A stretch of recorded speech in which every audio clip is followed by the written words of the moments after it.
C'était comme si c'était une course de vélo, à jouer aux billes. On gagnait ou on perdait, mais enfin, on jouait pour gagner. Dans un jardin où il y avait du sable, on faisait un circuit, comme avec des montagnes, et puis bon, avec des billes. On jouait aux billes, surtout aux billes, au Tour de France. Bon, puis alors les billes, ben, c'est celui qui était devant, hein. Chacun son tour à jouer.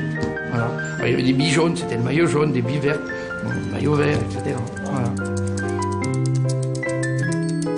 Des noms comme Robic, comme Vieto, comme Bartali, c'était des noms qui me sonnaient dans la tête, qui c'était des stars.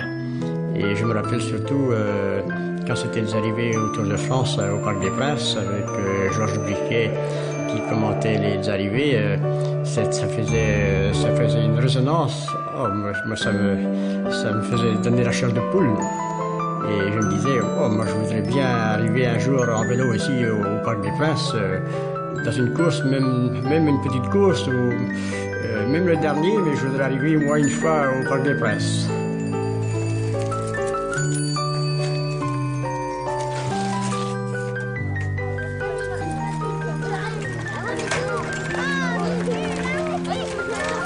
Trouver au plus vite son équilibre.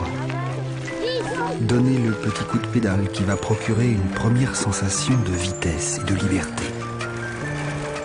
À la fin du 19e siècle, l'industrie du cycle, relayée par la presse spécialisée, a su créer la légende de cette géniale invention, la bicyclette.